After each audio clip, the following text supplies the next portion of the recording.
బంగారం ధరలు గమనిస్తున్నారా? మీకు ఎన్నికల ఖర్చులు వీళ్ళు ఎలా పెంచుకుంటూ పోతున్నారో అలాగే బంగారం ధరలు కూడా పెరుగుతూనే ఉన్నాయి. అంటే ఎవరైనా నిష్ణాతులు ఉంటే, ఆర్థిక వ్యవస్థలో నిష్ణాతులు ఉంటే మీరు చెప్పండి, బంగారము మీకు 10 గ్రాములు 24 క్యారెట్ 80,000 టచ్ చేస్తుందా? టచ్ చేసే అవకాశాలు ఉన్నాయా? అంటే మొన్న మాట్లాడాం, 136 మెట్రిక్ టన్నుల బంగారాన్ని మనము కొనిపడేశాం. ప్రపంచంలో ఏ ఒక దేశము కూడా ఇంతలాగా బంగారము కొనడం అనేది ఎప్పుడూ ఎవరు కూడా చూడరు. భారత్లో భారతీయుల మజాకా. సో మనము అలాంటి వాళ్ళం. అంటే పెళ్ళి అనండి, బర్త్డే పార్టీస్ అనండి, మీకు నిశ్చితార్థము అనండి, పూజలు అనండి, పండుగలు, ముఖ్యంగా ఇప్పుడు ఒక దసరా, దీపావళి, సంక్రాంతి, మెయిన్గా చెప్పాలంటే అక్షయ తృతీయ. అసలు అక్షయ తృతీయ అనబడే దాని చరిత్ర టోటల్గా వేరు. కానీ బంగారము అమ్మడానికి దానిని ఒక గొప్ప అవకాశంగా, ఒక చాలా ముఖ్యమైన రోజుగా గుర్తించి విపరీతంగా బంగారం అమ్ముతూ ఉంటారు, మనం కూడా కొంటూ ఉంటాం. సో ఇప్పుడు మీకు ఒక చిన్న ప్రశ్న, ఎప్పుడైనా మీరు ఆలోచించారా? ఈ బంగారము ధర అని చెప్పి మాట్లాడుతున్నాం కదా, ఎవరు ఎక్కడ కూర్చొని ఈ బంగారము ధరను నిర్ణయిస్తారు? అంటే అసలు సిసలైన బాస్ ఎక్కడ ఉంటాడు?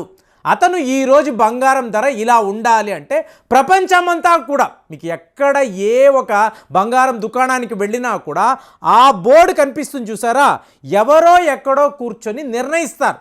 ఆ ధర వాళ్ళు ఏం చెప్తారో దాని ప్రకారమే ప్రపంచ స్థాయిలో బంగారము కొనడము, అమ్మడము అనేది జరుగుతుంది. ఏ రోజైనా మీరు ఆలోచించారా? ఎందుకు ఇలా అంటున్నానంటే, బంగారము అంటే ఒట్టి ఒక ఆభరణము కాదండి, ఇది ఒక హ్యూజ్ ఇన్వెస్ట్మెంట్గా మన భారతీయులు చూస్తారు. అంటే భర్తకి ఏమో కష్టము, భార్యకి ఏమో ఆనందం. ఇంతంత బంగారం కొనాలని ఈమె చెప్తుంది. కొంటే ఎలాగా? కొనడానికి నా దగ్గర డబ్బులు లేవు కదా, ఏం చేద్దాము అంటే, ఏమండి ఒక 10 ఏళ్ళు మనం ఈ బంగారం మనది కాదు అని ఉంచుకున్నాం అనుకోండి, ఎంత లాభాలు అని చెప్పి ఈవిడ ఒక ఎకనామిక్ ఫార్ములా చెప్తుంది. అంటే దాని ప్రకారం మీరు చూసారనుకోండి, ఇప్పుడు 2013, ఒక 10 ఏళ్ళు వెనక్కి వెళ్తాం. 2013లో మీకు బంగారం 24 క్యారెట్ 1 గ్రాము 3,000 రూపాయలు అనుకోండి, అంటే 10 గ్రాములు 30,000. ఇవాళ ఒకవేళ 80,000 రూపాయలు టచ్ అయిందనుకోండి, డైరెక్ట్గా 50,000 మీకు లాభం కదా. 10 గ్రాముల మీద మీరు 50,000 రూపాయలు ప్రాఫిట్లో ఉన్నారంటే ఇది ఎంత గొప్ప బిజినెసో చూడండి. కాబట్టి భారతీయులకి ఎన్నో ఏళ్ల నుంచి ఈ బంగారం అన్న దీనిని ఒక ఆభరణంగా కాదు, ఇన్వెస్ట్మెంట్గా చూస్తారు. మరి ఈ బంగారం యొక్క ధరలు ఎవరు నిర్ణయిస్తారు? ఎక్కడ నిర్ణయిస్తారు? ఏమైనా హైదరాబాదులోనా, విశాఖపట్నంలోనా, లేదా ముంబైలోనా, ఢిల్లీలోనా? ఎవరు ఈ బంగారం యొక్క బేస్ ప్రైస్ను నిర్ణయిస్తారు? తరువాత మీరు ఆ మేకింగ్ ఛార్జెస్ అంటారు, ట్యాక్సులు అంటారు, ఇవన్నీ అంటారు. కానీ బేస్ ప్రైస్, ఈ బంగారము పలానా రోజు ఇంత రేటుకి అమ్మబడాలి అంటే, సో ఈ బంగారం యొక్క బేస్ ధరను ఎవరు నిర్ణయిస్తారు అంటే లండన్ బులియన్ మార్కెట్ అసోసియేషన్ అంటారు. క్లోజ్డ్ రూమ్స్లో కొంతమంది ఆర్థిక నిపుణులు, అంటే ఈ అసోసియేషన్కి సంబంధించిన వీళ్ళు కూర్చొని ఇవాళ 10:30 అంటే ఉదయం 10:30కి బంగారము ధర ఇంత ఉండాలి, మళ్ళీ సాయంత్రము 3ంటికి ఇంత ధర ఉండాలి. అందుకే మీరు ఎవరైనా జ్యువెలర్స్ దగ్గరికి వెళ్ళారనుకోండి, ఉదయం ఈ ధర ఉందండి, సాయంత్రము రేట్లు మారిపోవచ్చు అని చెప్పి చెప్తారు. ఎందుకు చెప్తారు? 3 PMకి మళ్ళీ కొత్త రేట్స్ వస్తాయండి. అంటే ఏంటి? అక్కడ ఈ లండన్ బులియన్ మార్కెట్ అసోసియేషన్లో మీకు ఆక్షన్, ఆ బంగారానికి సంబంధించిన ఆక్షన్ ఉంటుందండి. వేలం పాట వేస్తారు. మరి ఇది ఎవరు కొంటారు? మీరు నేను వెళ్ళలేమండి. ఒక బ్యాంకింగ్ వ్యవస్థ ఉంటుంది. కొన్ని బ్యాంకుల వీళ్ళు ఏజెంట్లు లాగా ప్రవర్తిస్తారు. అంటే వీళ్ళే ఆ బంగారం కొంటారు, వీళ్ళే మళ్ళీ ఆ బంగారాన్ని అమ్ముతూ ఉంటారు. సో అలాంటి ఒక వ్యవస్థ లండన్ అనబడే మహానగరంలో జరుగుతూ ఉంటుంది. అంటే భారత్కు సంబంధించిన 388 మెట్రిక్ టన్నుల బంగారము బ్యాంక్ ఆఫ్ ఇంగ్లాండ్లో ఉంది అని చెప్పి నేను మాట్లాడాను. మరి ఇప్పుడు ఆ బంగారానికి ఏమైనా అయితే మీకు ఇది ఎలా చెప్తారంటే, 4 లక్షల గోల్డ్ బార్స్ వీళ్ళ దగ్గర ఈ అసోసియేషన్లో ఉంటుందండి. సో దీనినే వీళ్ళు కొంటూ ఉంటారు, అమ్ముతూ ఉంటారు. ఎలాగా? ఆక్షన్ రూపేణా. ప్రపంచ స్థాయిలో లండన్లో ఈ బేస్ ప్రైస్ ఇంత అని చెప్పిన తరువాత ఇదే ధరలే మీకు న్యూయార్క్ గోల్డ్ ఎక్స్చేంజ్, టోక్యోలో, ఇక్కడ ముంబైలో. సో వీళ్ళు ఈ బేస్ ప్రైస్ తెలుసుకొని దీని మీద ట్యాక్సులు, లాజిస్టిక్స్, మన దేశం యొక్క ఆర్థిక పరిస్థితి, అలాగే చూడండి ఫ్రెండ్స్, ఇక్కడ చాలా గోల్మాల్ ఉంటుందండి, గమ్మత్తైన విషయాలు ఉంటాయి. మీకు ప్రపంచ స్థాయిలో అమెరికా యొక్క డాలర్ పర్ఫార్మెన్స్, డాలర్ వీక్ అయిందనుకోండి బంగారము ధరలు పెరుగుతూ ఉంటాయి. అలాగే జియో పొలిటికల్ సినారియో, ఇవాళ యుక్రెయిన్ రష్యా యుద్ధము జరుగుతున్నప్పుడు మీకు యుక్రెయిన్ వైపు అమెరికా, నాటో దేశాలు ఉన్నారు. రేపు వీళ్ళు కలిసికట్టుగా రష్యా మీద యుద్ధం ప్రకటించారు. రష్యా ఊరుకోదు కదా, వాళ్ళు కూడా వాళ్ళ అణు అస్త్రాలను మొదలు పెడతారు. ఈ టైంలో ప్రతి వాళ్ళు ఏం ఆలోచిస్తారు?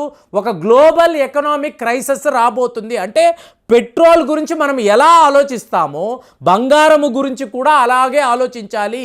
పెట్రోల్ యొక్క బేస్ ప్రైస్ అనేది ఒకటే ఉంటుందండి. మీరు రష్యా నుంచి అనండి, సౌదీ అరేబియా అనండి, మీకు ఇరాక్ అనండి, ఒకలాగే ఉంటాయి ప్రైజులు. కానీ మీకు ఈ లాజిస్టిక్స్, ఫ్రైట్, ఇన్సూరెన్స్ మీ దేశానికి వచ్చిన తరువాత ఇక్కడ పడే ట్యాక్సులు ఇవన్నీ మీరు క్యాల్కులేట్ చేశారనుకోండి, ధరలు మారిపోతాయి. సరిగ్గా బంగారం విషయంలో కూడా ఇదే జరుగుతుంది. అంటే లండన్ బులియన్ మార్కెట్ అసోసియేషన్ వాళ్ళు పలానా ధర అంటే దీనిని బెంచ్ మార్క్గా పెట్టుకొని అమెరికా వాళ్ళు వాళ్ళ డాలర్స్ రూపేణా అంటే వాళ్ళ ఫారెక్స్కి తగ్గట్టుగా బంగారం ధర ఇంత అంటారు. టోక్యోలోనూ అలాగే, చైనాలోనూ అలాగే. ఫైనల్గా భారత్లో ఎవరు ఈ బంగారం యొక్క ధరలు నిర్ణయిస్తారు అంటే ఇండియన్ బులియన్ జ్యువెలర్స్ అసోసియేషన్ అంటారు. ఎక్కడ ఉంటుంది ఇది? ముంబైలో ఉంటుంది. సో మీకు పెద్ద అసోసియేషన్స్ వాళ్ళు వీళ్ళకి ఫోన్ చేస్తారు. ఫోన్ చేసి ఇవాళ లండన్లో ఎంత ధర అంటే వాళ్ళు చెప్తారు. ఆక్షన్లో 10:30కు ఇంత ధర అన్నారు, సాయంత్రం 3ంటికి ధరలు మారిపోతాయి అంటే. సో ఈ ప్రైస్, ఈ బేస్ ప్రైస్ ఆధారంగా ఇక్కడ మీరు హైదరాబాద్లో అనండి, మీకు వైజాగ్లో అనండి, సో వీళ్ళు కలుపుకోవాల్సిన ట్యాక్సులు అనండి, అలాగే మేకింగ్ ఛార్జెస్ అనండి, వీటి ఆధారంగా ఇంత ప్రైజింగ్ అని చెప్పి ఈ అసోసియేషన్స్ నిర్ణయిస్తారు. కానీ నేను మిమ్మల్ని అడిగే ప్రశ్న, ఇప్పుడు 80,000 రూపాయలు అంటే 10 గ్రాములు 24 క్యారెట్ మీకు 80,000 రూపాయలు అయ్యిందని మాట్లాడుకుంటున్నాం. కానీ మన బంగారం అంతా మీరు లండన్లో ఉంచారు కదా, రేపు 3వ ప్రపంచ యుద్ధము అంటారండి. అన్నప్పుడు ఈ అమెరికా వాళ్ళు అలాగే యూకే వాళ్ళు వీళ్ళే బ్యాంక్ ఆఫ్ ఇంగ్లాండ్ మీద ఒక బాంబును వేసేసి లోపల ఉన్న బంగారం అంతా కరిగిపోయింది, లోపల ఉన్న బంగారాన్ని ఎవరో ఎత్తుకుపోయారు అని అన్నారనుకోండి, 388 మెట్రిక్ టన్నుల బంగారము ఏమైపోతుంది? మనము ఎందుకు మన బంగారాన్ని అక్కడ ఉంచాలి? వీడు చెప్తున్నట్టు మనము ఎందుకు ఈ గోల్డ్ వ్యాపారము చెయ్యాలి? మనకు మనం నిర్ణయించుకోలేమా? అక్కడ ఉన్న బంగారాన్ని అంతా నాగ్పూర్కి తీసుకువచ్చి మనకు దొరికే, ఎందుకంటే యూఏఈ నుంచి మనం బంగారం తెప్పించుకుంటూ ఉంటాము, అలాగే ఎన్నో దేశాల నుంచి మనము బంగారం ఇంపోర్ట్ చేసుకుంటాం. కానీ మనము ఈ ప్రైజింగ్ అనేది పెట్టలేమండి. ఇంటర్నేషనల్ మార్కెట్లో భారత్ బంగారపు ధరలు అనేది నిర్ణయించలేని పరిస్థితి. అక్కడ ఉన్న బంగారం అంతా ఎవరిది? మనదే. మన దగ్గర కొల్లగొట్టుకు వెళ్ళి వాడు డిసైడ్ చేస్తున్నాడు గోల్డ్ ప్రైస్ని. ఎంత దారుణమైన విషయమో చూడండి. సో దీన్నంతా మనం ప్రశ్నించాలి, మనము పూర్తిగా మారిపోవాలి. మా బంగారం మా దేశంలోనే ఉండాలి, మా ప్రజలు ఎంత బంగారం కావాలన్నా చవక ధరకే కొనే విధంగా ఏర్పాట్లు చెయ్యాలని అందరూ కలిసికట్టుగా ఒక మంచి నిర్ణయం తీసుకున్నారనుకోండి, గోల్డ్ అమ్మే వాళ్ళకి లాభదాయకంగా ఉంటుంది. అలాగే ప్రతి ఒక్క మహిళ కూడా బంగారం ఎక్కువగా కొనే ఒక హౌస్ వైఫ్ కూడా ఆనందంగా వాళ్ళు గోల్డ్ సేవింగ్స్ అనేవి చేసుకుంటారు. కాబట్టి బంగారం యొక్క నిర్ణయం అనేది లండన్లో ఉండడము ఎలా చూసుకున్నా కూడా మనం ఒప్పుకోకూడదు. ఇది కరెక్ట్ అంటారా, తప్పంటారా? కామెంట్స్లో రాయండి. మళ్ళీ వచ్చే వీడియోలో కలుద్దాం. జై హింద్.